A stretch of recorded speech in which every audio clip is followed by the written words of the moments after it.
Morning, everyone. I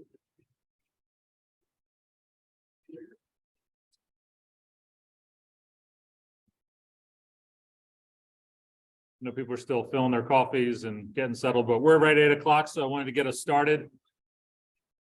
Welcome, everyone. Good morning to the second installment of the 2023 Combined School Boards of Education meeting. My name is John Scrobot, president of Brandywine School District, your host. Pleasure to have you today. I think by the end of the year, we'll have visited every room in the building, so stay tuned for where we are next week, next time. Today we have some great speakers on hand. We're going to continue our conversation on school safety, and we also have a presentation by Don Keister and Dave Humes of Attack Addiction. But now I'm going to turn it over to Brandywine School District Superintendent Link Holer for some additional opening comments. So thank you again for being here.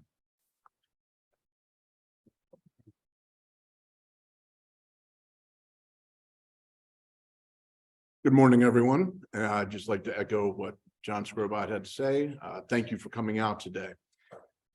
We came together last time to take a look at school safety, something that is at the top of all of our minds every day.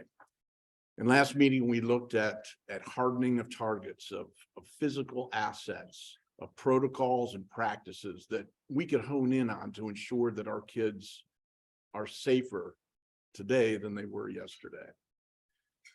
But today we come together to take a look at another type of school safety, on something that we can't really see, something that doesn't always appear so that we can be proactive, something that can't necessarily be eradicated.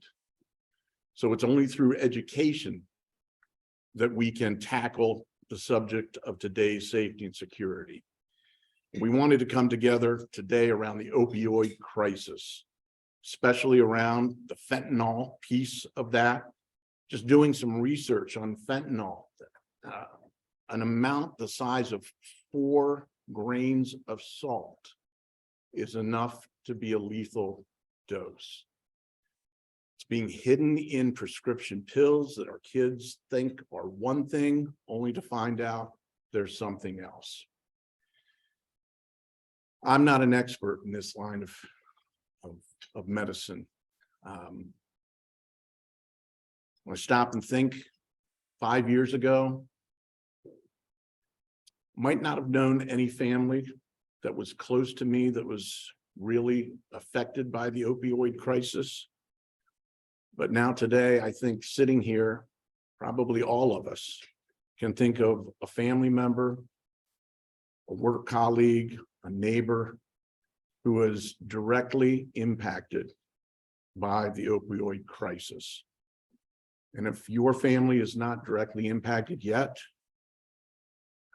thank God and continue to pray that they aren't affected. Because at every turn, our kids are faced with things that we never had to worry about when we were in school. So today we've asked 2 experts from Attack Addiction, Don Keister and Dave Hume, to come and present, help us to have a better understanding of what our kids are facing, but also to provide some resources that we can bring into our districts to help us be better prepared to educate our educators, to educate our parents, and to educate our kids on the dangers that they don't see. With that, I'd like to welcome Dave and Don.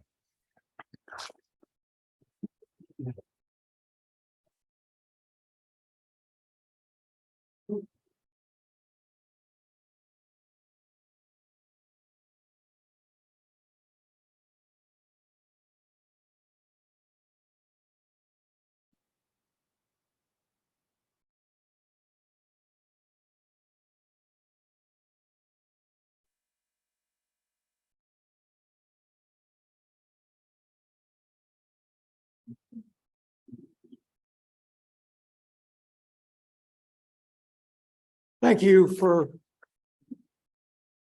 allowing us to attend and talk to you about safety as regards to the crisis, one of the largest crises that our communities face at this time. By the way, I'm Don and this is Dave. And in case you're confused about that, one other thing, we are not experts either.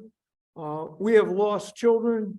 It has made us become very interested in the effects and what's going on in our community in regards to trying to alleviate issues with families, with people that have lost loved ones, and people that have their children or loved ones in recovery.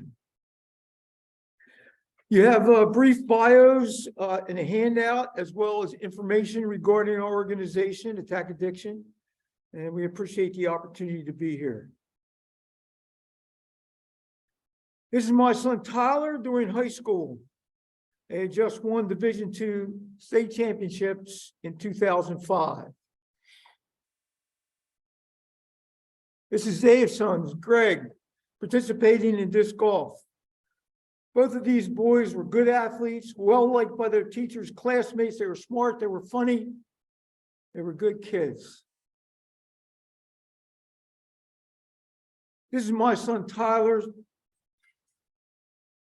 with his sister Courtney saying her goodbyes. He died at the age of 24. This is Greg's final resting place. He was also 24 years old.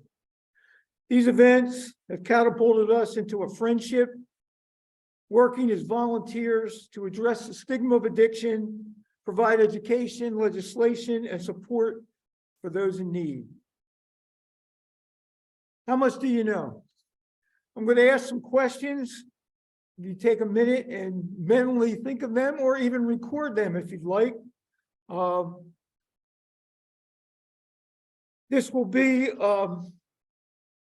kind of a catapult to our presentation today.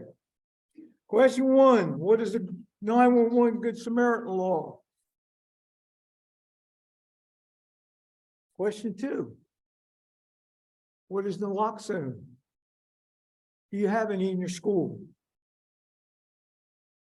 Number 3, how many hours of drug education are required per year in grades K to 4? How many hours of drug education are required per year in grades 5 to 12? And does this happen in your school? How many milligrams of fentanyl would be considered deadly to a human? Where does Delaware rank in per capita drug overdose? What is the website providing addiction information here in Delaware? We're going to go over the answers to these questions and at the same time as try to assist you in making decisions about what you need to do in your school to help stop this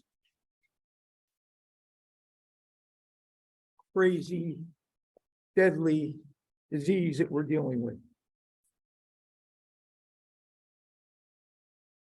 Good morning. Thank you for having us. When I went to school, we always had show and tell on Friday. We have a little show and tell on the back table, a little bit about naloxone back there, and anybody who wants to know more about it afterwards, if you want to stay, we're happy to stay and talk about it a little bit. I also like to steal a good quote. Thank you to my English teachers along the way. One of my favorite quotes is, "Nothing about us without us. We have to make sure that we find out what people's needs are rather than doing something from the top down." As Don said, we're no experts. We're just a bunch of dumb moms and dads trying to figure it out along the way, and we've been relatively successful doing it. There's nothing special about us. We're not doctors, lawyers, Indian chiefs. We're just two dads that are trying to make a difference and take some action on this thing. So our 911 Good Samaritan law is, and we have these palm cards back there. Please take them at the end of the presentation. We were the 14th state in the nation to pass this law back in 2013. And at the time we passed it back in 2013, I would stand here and tell you it was the best law in the nation.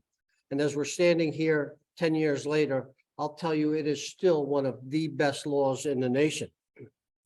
So when we talk about our nothing about us without us, what we did was, in trying to figure out what we should see in this bill, and again, we work with a lawyer because none of us are lawyers, but we actually put together a draft of a bill to give to the legislators.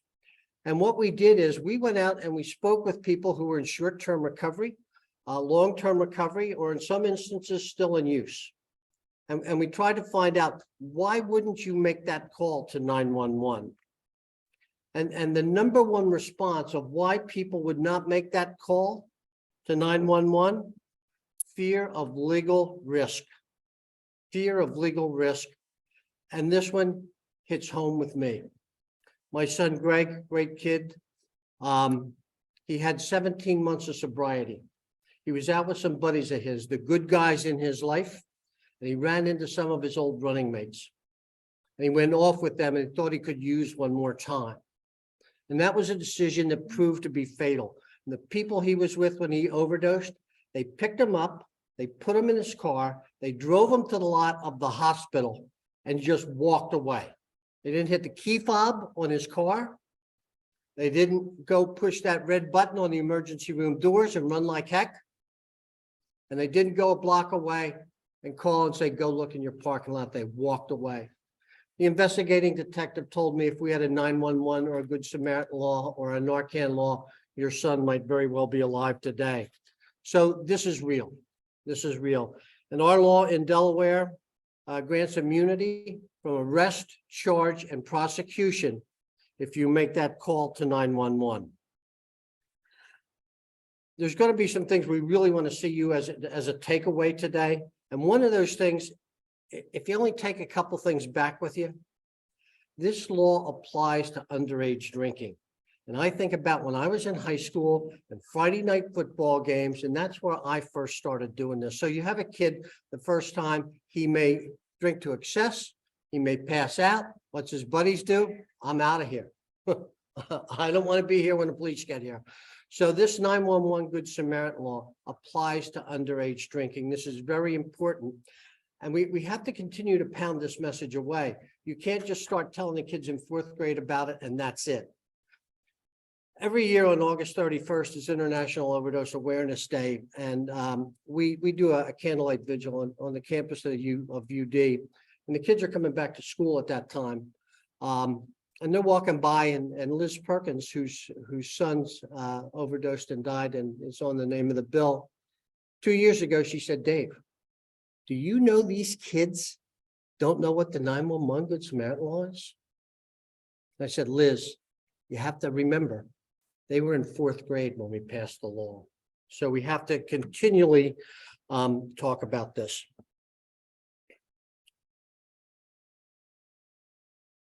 So I don't know if anybody's seen this. This is a bus wrap. The bus wrap goes on the beach buses that go from Wilmington down to the beaches from Memorial Weekend through Labor Day.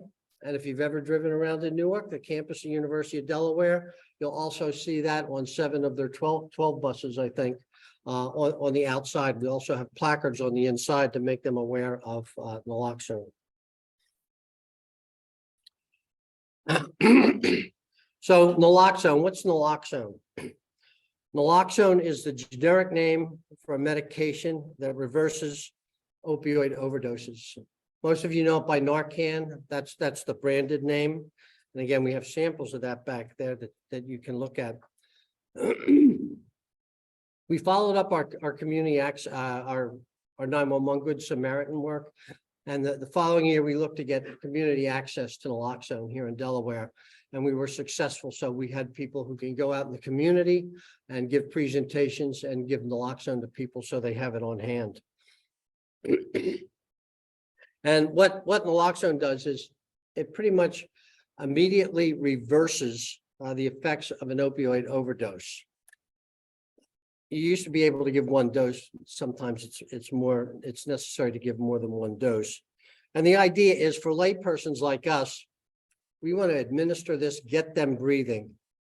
And we always want to call 911 before we do any of this because we want to get them breathing so that when the medical professionals get there, they're alive and they can really take care of them at that point. Naloxone has only effect against opioids. So if we have that Friday night football game and that kid drinks to excess and he blacks out, Should you give him naloxone? You don't know what's happened to the kid. I'd give it to him. I'd give it to him because, again, it only works on opioids. It has no effect on anything else. So it won't help him, but it won't hurt him. There's no potential for abuse of it. And one of the other things that we did back in 2015, we worked with the Department of Education, Department of State, and we the Senate passed a concurrent resolution that allowed public high school teachers to have naloxone in the schools. That has since been expanded. All the nurses in public schools in Delaware can now have naloxone present.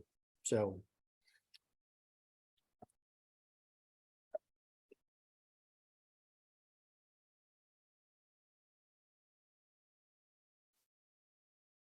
We sort of lost a slide here, man.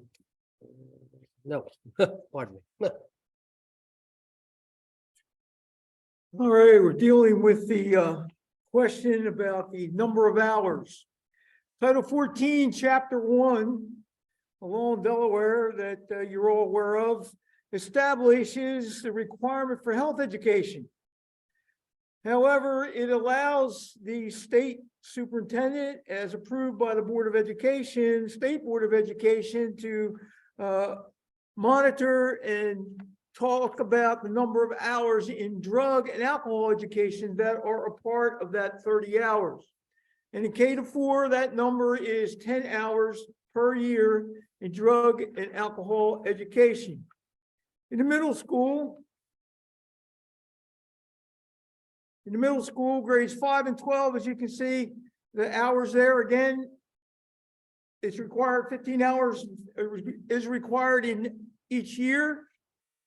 Grade 7 and 8, 60 hours of the health education, but if you do that in 1 year, you still are required to do the 15 hours of drug and alcohol education.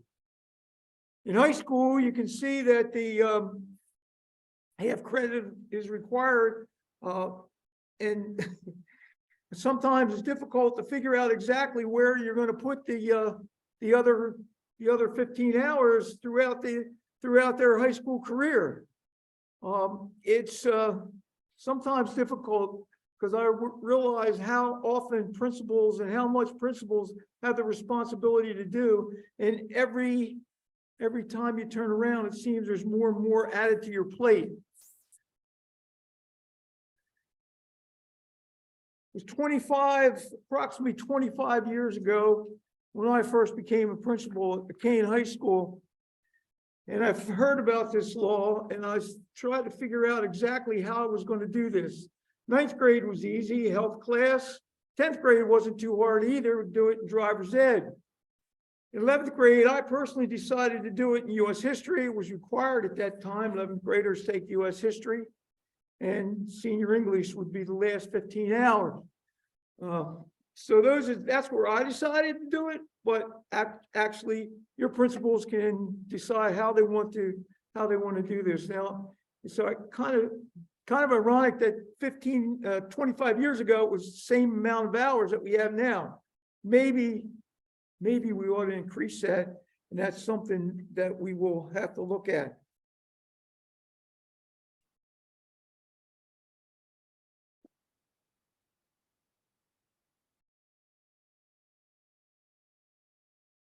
Don and I try to stick to our own lanes on things. He was in education all those years.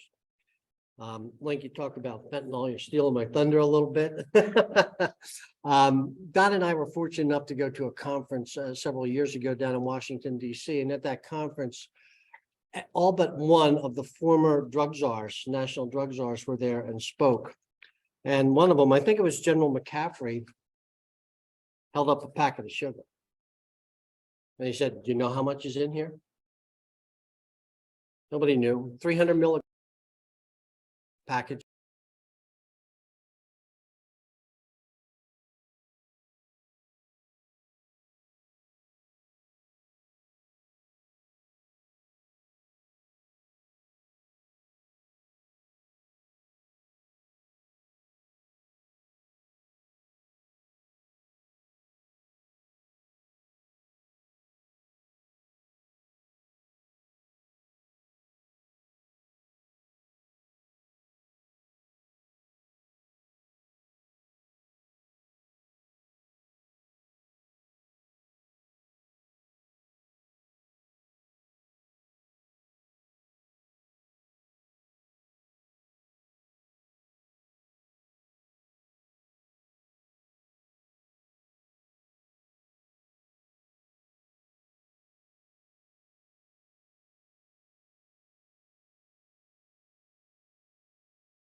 we find about 80% of overdoses, not overdose deaths, overdoses occur in a residence.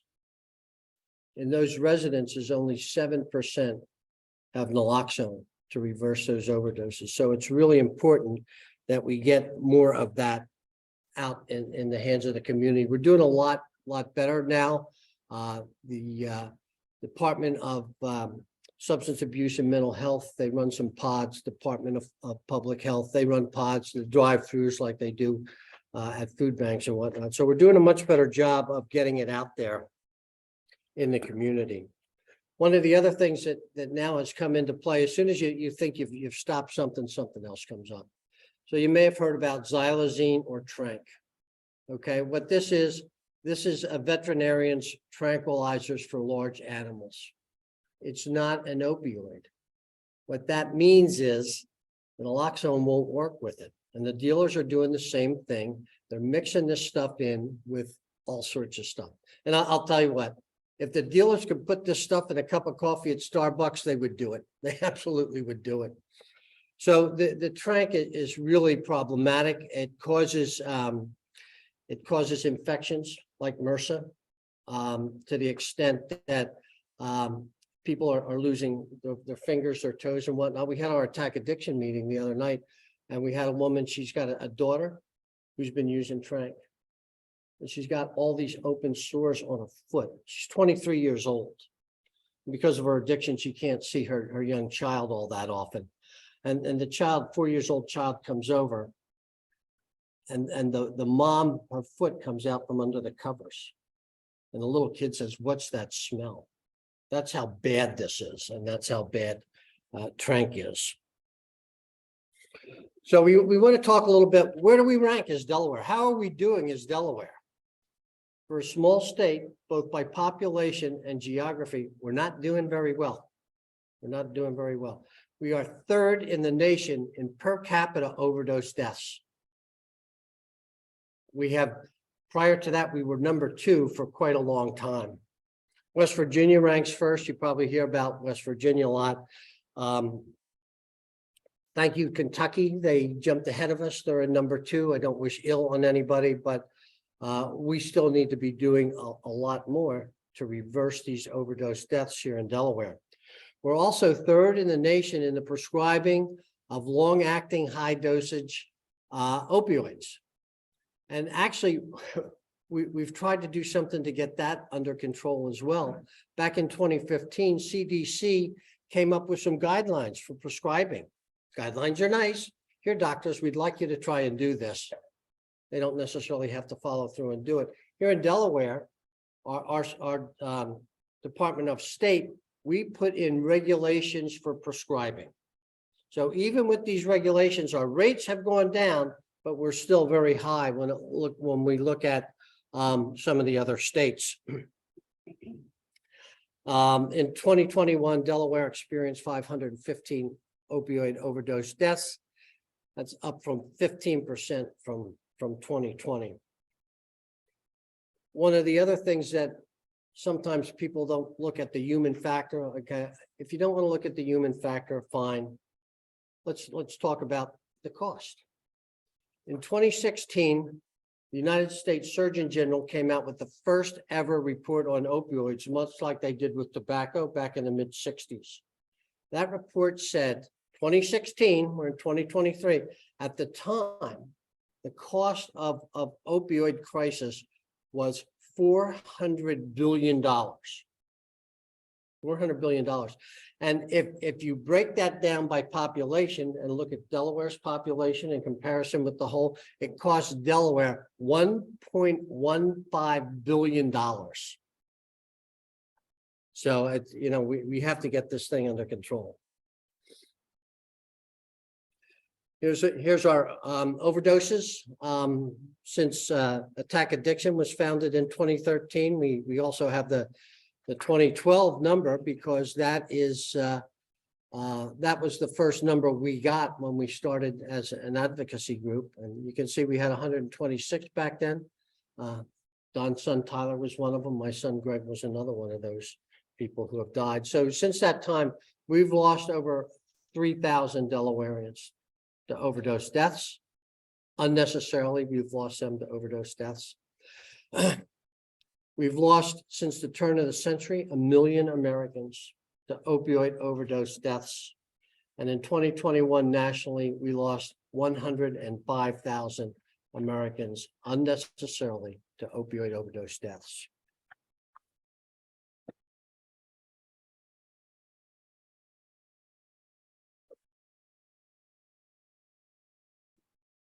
Information, Help Is Here DE. This is a state website which has a great deal of information that you should look at and see. Anything you want to know, pretty much you can find on Help Is Here DE. When this was first established several years ago, Rita Landgraf came to us and said, she was the Secretary of Health and Social Services. She said, hey, we want to put this website out. What do we need to have on it? What can you do? What can you look at? Will you look at what we have? We were allowed to look through that and make suggestions to where it should go and what should happen. And that is a place right now where you can find just about any kind of information that you may need in working with trying to establish programs and help individuals in this state.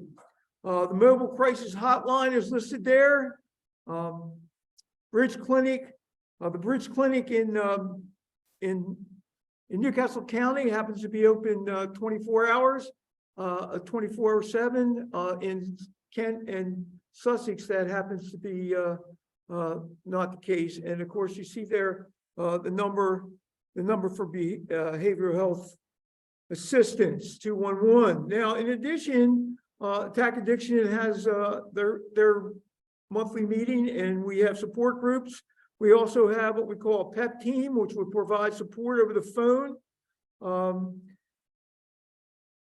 Most of these are state-run, but you also have Brandywine Counseling, some behavioral health, just to name a few. And there is also medicated assisted treatment is available as well. I also want to mention the Youth Crisis Support, which is has a health clinician available 24/7. Phone number for that I have, which I can give you, 800-969-4357. We'll have that and some later information that we send out.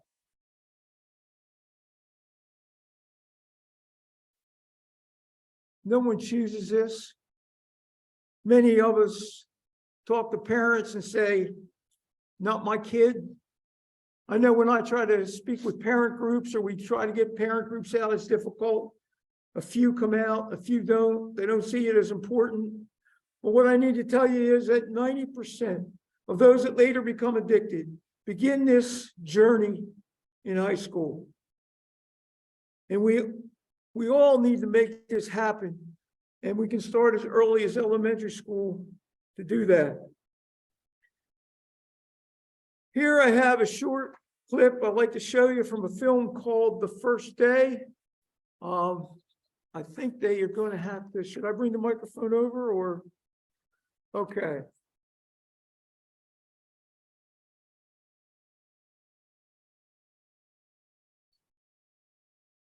People with no teeth up on a big board and say, look what crystal meth does to the body.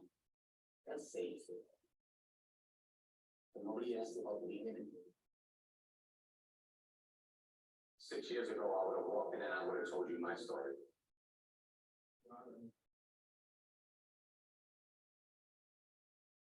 What I've learned is my story is not enough.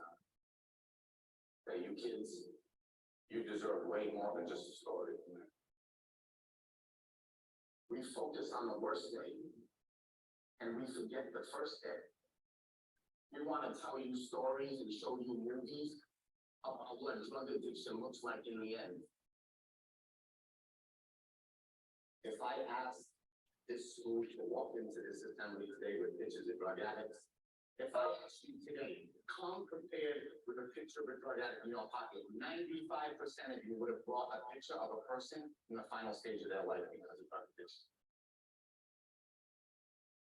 Why? But you don't think we start somewhere? You think we look like that? From day one. Why are you seeing this prostitutes and homeless people? And not soccer players and shortstops?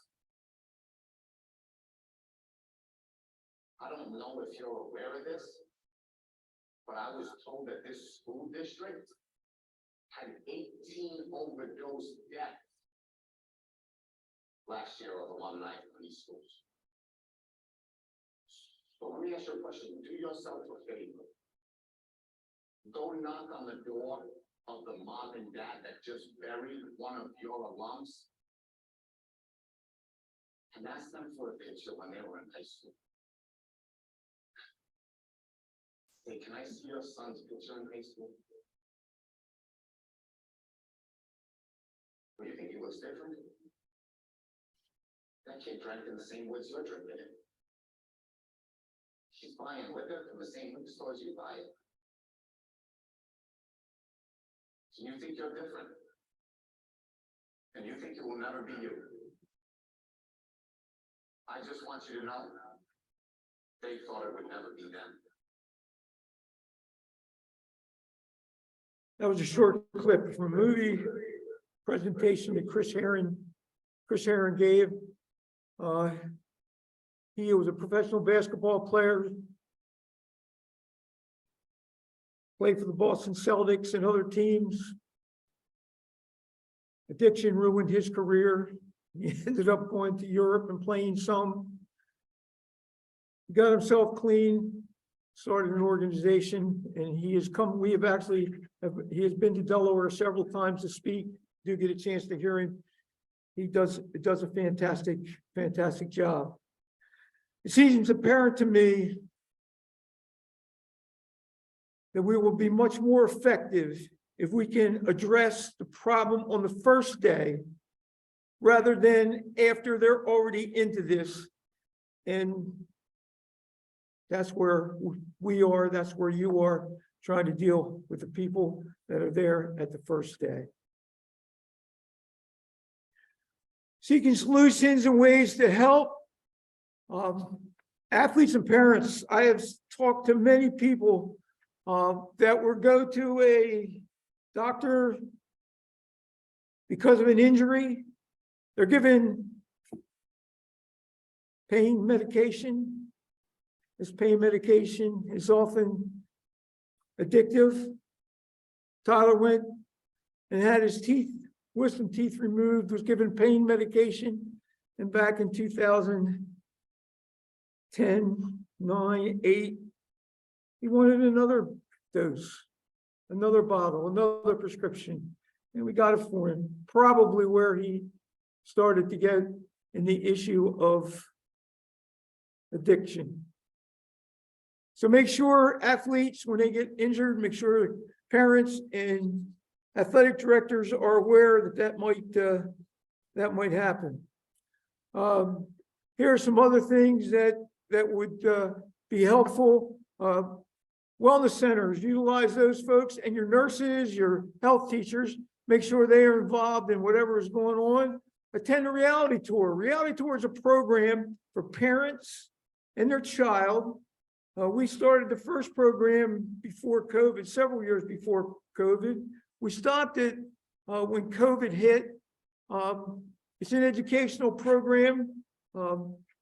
We had it down at Troop 2. They cooperated with us and got a lot of good reviews from it. Currently, the Children's Department has obtained a grant, and they are opening several reality tours throughout the state. Right now, there are 4 of them that will be getting started, and many of you may be hearing about that as the Children's Department has put out literature and so forth in regards to this program. The next one's down, alternate to suspension program. There was one I know in Apple for a short period of time. Other districts, recovery school program. Let me tell you, I worked probably 4 or 5 years trying to convince people we needed a recovery high school here in Delaware. Dave keeps telling me program, and it is a program. It's not bricks and mortar. It's a program. It's a program that would assist those people that are in need and help them closer to the first day than closer to the last day. Prior to their retirement, Dusty Blakely and Merv Doherty and I went to Legislative Hall and spoke with legislators in regards to starting a recovery school program. It received a lot of pluses, but we never found a place and we never got funding. Right now, with a place to run these programs, Attack Addiction will be willing to go in there and assist in making these things viable programs for your students. In addition, you have a football program. You want us to purchase an ad or put something in there in regards to this problem, be glad to do that. You have announcements being made at athletic events, state championships, etc. We'd certainly be willing to work with those things. Space is what we need in order to do that. Some of the gateways to addiction. I know people sometimes don't like to hear this, but this first one, Julian, and tobacco use and marijuana use is really kind of in a lot of places. There's no odor to it. It's easy to hide and use without detection. And it is a problem I know in several places. They have outlawed, I think, some of the flavors that they use in the Julian pods that they use for that. Alcohol use obviously is one of the issues in high school. Parents think it's okay, it's only a drink. Recreational marijuana is another one. Oh, it's not that bad. It's not the same as what your parents used to use. The amount of THC that is in this new weed is really dangerous. They've done a study recently, and let me just give you a short list of some of the cannabis-related issues that are out there, starting with suicide, anxiety, depression, mood disorders, bipolar, schizophrenia, psychosis, addiction, cognitive issues, and some new things, pediatric cancers, testicular and acute lymphoid leukemia, chronic chromosomal genetic diseases such as Down syndrome and autism. We need to keep our students away from alcohol and marijuana, and we have found that the longer we can delay the use of these products, the less likely they are to become addicted later on in their life. Some initiatives towards relief. Prescription monitoring programs we talked about, the Fatality Review Commission. Is this your slide? I'm sorry, we're getting a little ahead of everything. Dave can handle this. We'll zip through this a little bit too, because I know we're running against your time levels here, but some of the things, what are we doing here in Delaware to try and alleviate this problem? One of the early ones was the prescription monitoring programs. This is a commission. They look at who's prescribing what and how much. And if they see doctors that say, well, this guy may be a little shaky, he's doing 1 million pills for this community of 300. Let's take a look at him, and they report that to the state police, who then start to investigate a little bit. We established the Drug Overdose Fatality Review Commission back in 2015. The idea was for us to work with Division of Forensic Science to investigate every single overdose that occurred in the state. The idea was, let's dig deep here. Let's see if we've missed touch points along the way where we could have connected, we could have gotten this person into treatment. Unfortunately, we're getting so many of these overdoses now that we have to do it as a sampling process where we're only doing 50% of the overdoses that occur here in the state. We also have established a behavioral health consortium that was modeled after a tobacco consortium to cut down on smoking. And again, the behavioral health consortium focuses on both brain health and addiction issues. we're really happy to say that Delaware is the first state in the nation to pass an opioid impact fee law. We were heavily involved in this. Most of the time when we try to get laws passed in the state, we start the beginning of the year by June. Usually they're passed or not passed. This took us 4.5 years. We've fought the manufacturers of opioids and their lobbyists. And what this does is it puts a small fee on the manufacturers of every opioid that's sold in the state of Delaware. That money goes into what I've been calling a stewardship fund rather than the general fund. We don't want this money stolen to fix potholes and stuff. That has to come out of the general budget there. So we were very pleased. We also consulted with 2 attorneys general on this as we did it to make sure we weren't going to interfere with their lawsuits against these people. And what they told us, go ahead, because we think this may help bring them to the table. And finally, we recently passed a bill that establishes the Prescription Opioid Distribution Commission from the settlements. This money again goes to a separate fund, and with this law, we've absorbed the opioid impact fee fund. So all the stewardship money goes into one big pot. And earlier I said nothing about us without us. Without 3,000 deaths in the state of Delaware over the last 10 years, we wouldn't have this money. It's because people died that we were able to get this money. So we want to make sure that this fund really helps the individual.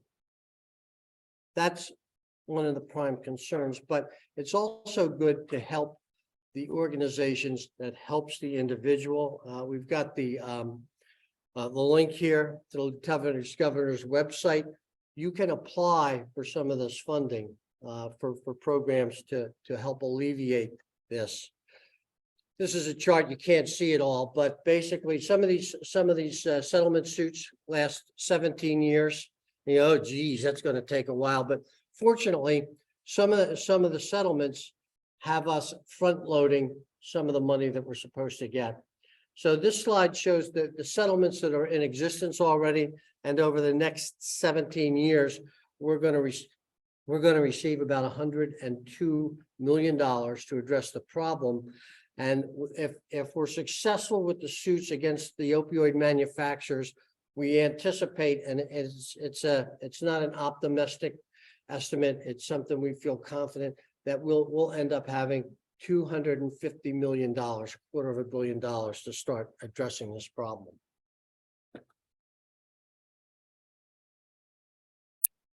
We really just scratched the surface. The many issues that you may encounter, new ones seem to come up faster than we can consider the current problems. Know that Attack Addiction is here to assist in any way we can. Plan your steps. Naloxone to appropriate school personnel. Schools in New Jersey actually have naloxone in the hallways, similar to fire extinguishers and AEDs. Let us know, and we will come and train your staff and others. Set your curriculum to meet Title 14, the state superintendent's requirements. Get those information out to your students.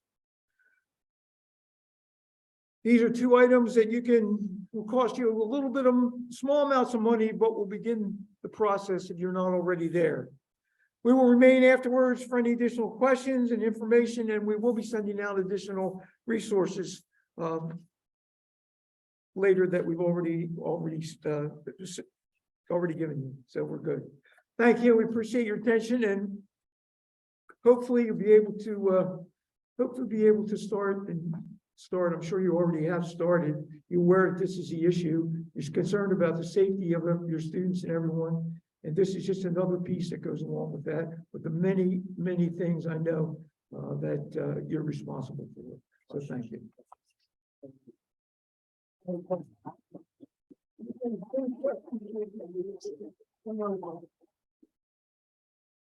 Don and Dave, I'd like to say thank you on behalf of all the Newcastle County school districts here today for enlightening us and for your advocacy for children that you don't even know, our children, my children.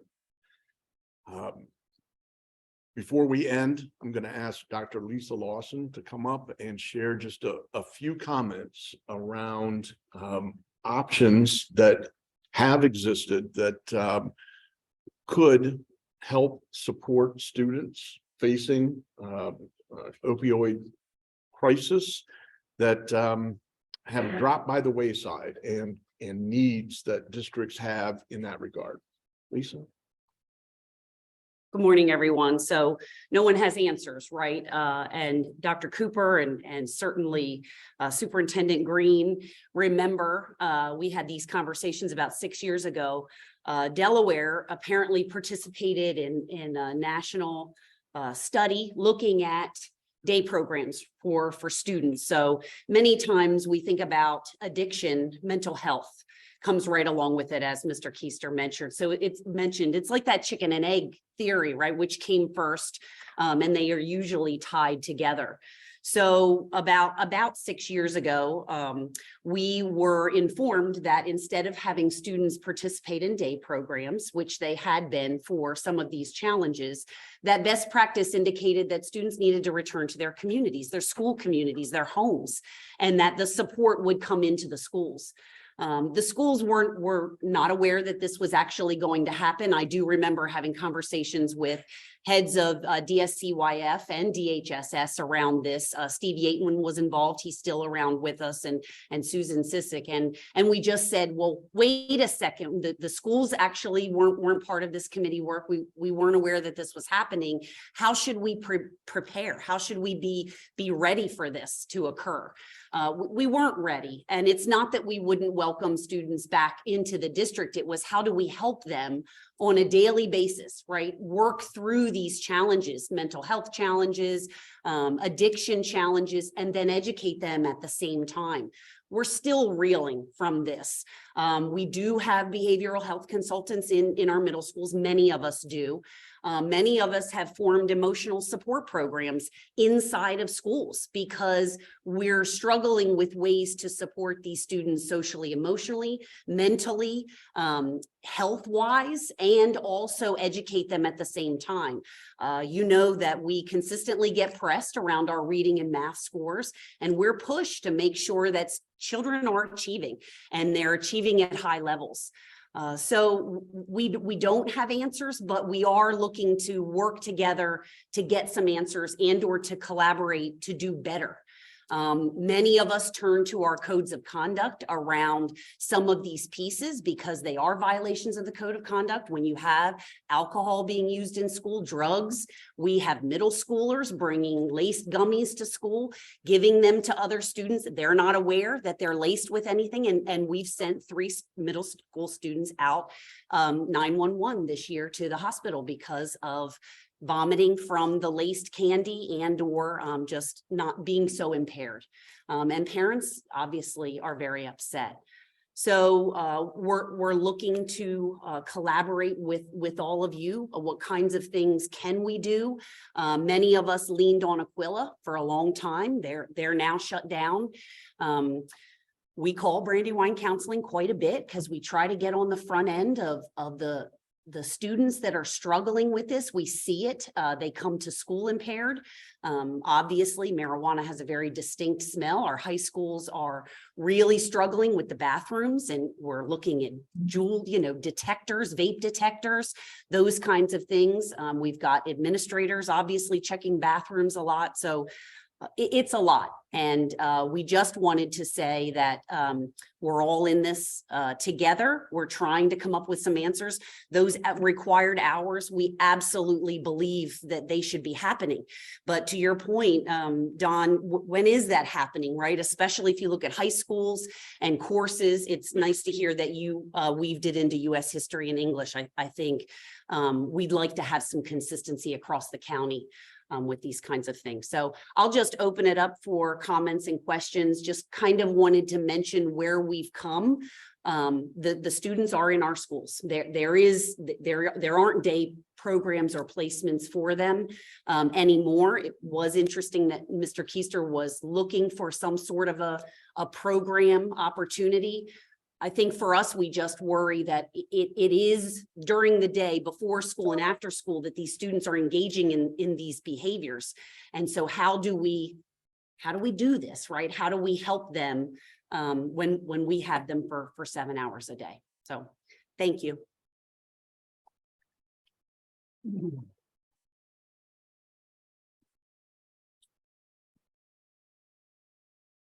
Any questions or comments from the audience?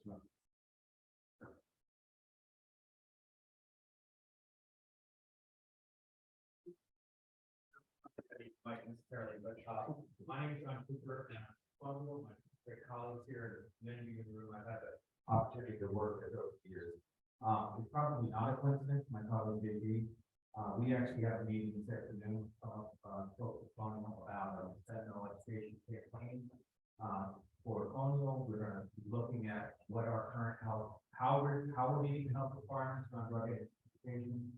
But I think we can agree that it will be more powerful with something down the road.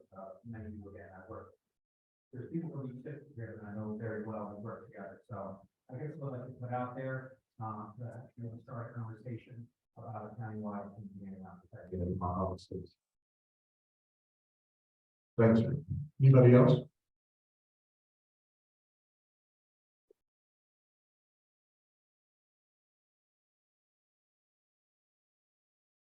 The real issue we make is a countywide. One thing that I know personal experience with, because of some of the insurance plans that our families are on, we separate substance abuse and mental health, where you have a choice whether you get one or the other, and there are very limited spaces for substance abuse. They don't have any places that really do assessment. I know that friend of my company. You have to schedule assessment out, and it's so far out, it doesn't make sense. You don't come back. And even for the adults, they only do the assessments Mondays and Fridays, but you have to be there at 7 in the morning. And once the slots is full, they send you back home and tell you to come back next week. And we know that's not going to work, because when people make a decision that they want to change, you have to give them services right then and there. If not, they may go out and we don't know what's going to happen. Thank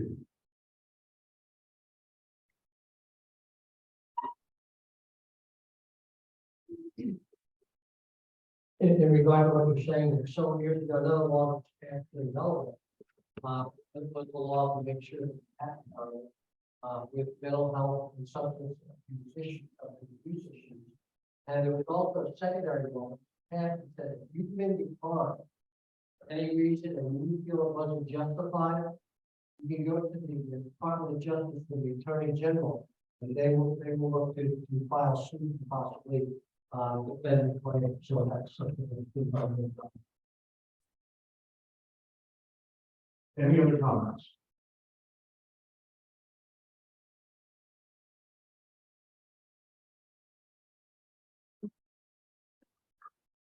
Michelle, I'm the nurse for Brandywine. Just want to let you know that all the nurses within the school district are now certified. We do have them in the office. One thing proposed for Brandywine admin administrators in the building, that they all get trained during the retreat this year. We have them there, but after hours, I don't think there's anybody in the building that's trained to use the naloxone in the event of an emergency. So I do think it's imperative that there is free training through Brett Applebaum at DHSS and Tech Fiction. So I think it's something that you should have your administrators trained in during the retreat.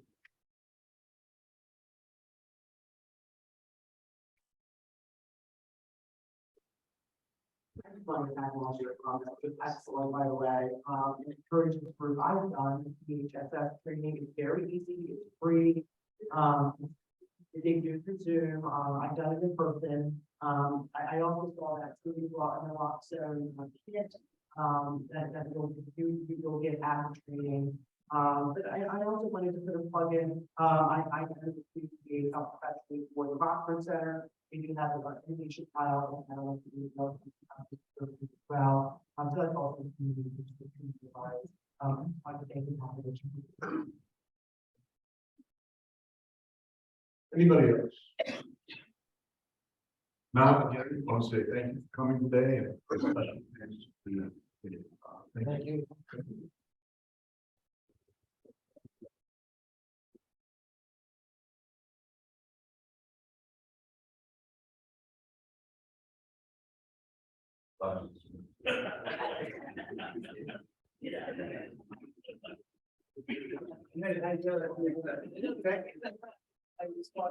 Really appreciate it.